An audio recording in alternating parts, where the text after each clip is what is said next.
Hello friends, இன்றைக்கி கொத்தவரக்காய் பொரியல் எப்படி பண்ணுறதுன்னு பார்க்கலாம். இது நிறைய பேர் சாப்பிட மாட்டாங்க.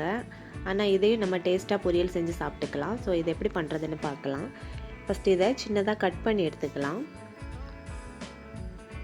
இந்த மாதிரி சின்னதாக கட் பண்ணி எடுத்துக்கோங்க. இப்போ நம்ம பொரியல் செய்ய ஆரம்பிக்கலாம். கடாய் அடுப்பில் வச்சு கடாய் சூடானதுமே கொஞ்சமாக தேங்காய் எண்ணெய் ஊற்றிட்டு கடுகு உளுந்தம்பருப்பு போட்டு தாளிச்சிக்கலாம். இப்போ இதில் 2 வரமிளகாய் போட்டிருக்கேன். இப்போ இதில் கொஞ்சமாக கருவேப்பிலை போட்டுக்கலாம். கருவேப்பிலை பொரிஞ்சதும் நம்ம கட் பண்ணி வச்சுருக்கிற கொத்தவரக்காய் இதில் சேர்த்துக்கலாம்.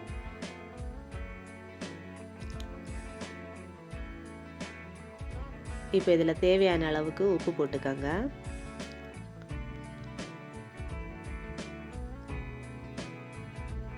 இப்போ இதில் கொஞ்சமாக தண்ணி ஊற்றி இதை மூடி போட்டு வேக வச்சிடலாம்.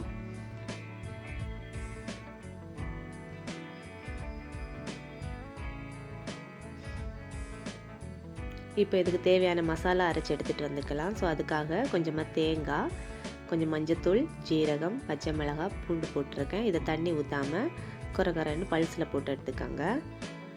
இந்த மாதிரி அரைச்சி எடுத்துக்கோங்க. இப்போ நம்ம கொத்தவரக்காய் வெந்துருச்சு. இப்போ இதில் நம்ம அரைச்ச மசாலாவை போட்டுக்கணும்.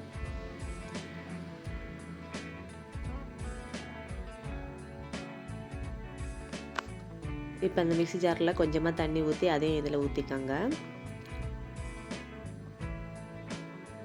இப்போது இதுக்கு கொஞ்சம் கடலைப்பருப்பு எடுத்து நான் வேக வச்சு வச்சுருந்தேன். அதையும் இதில் சேர்த்துக்கணும்.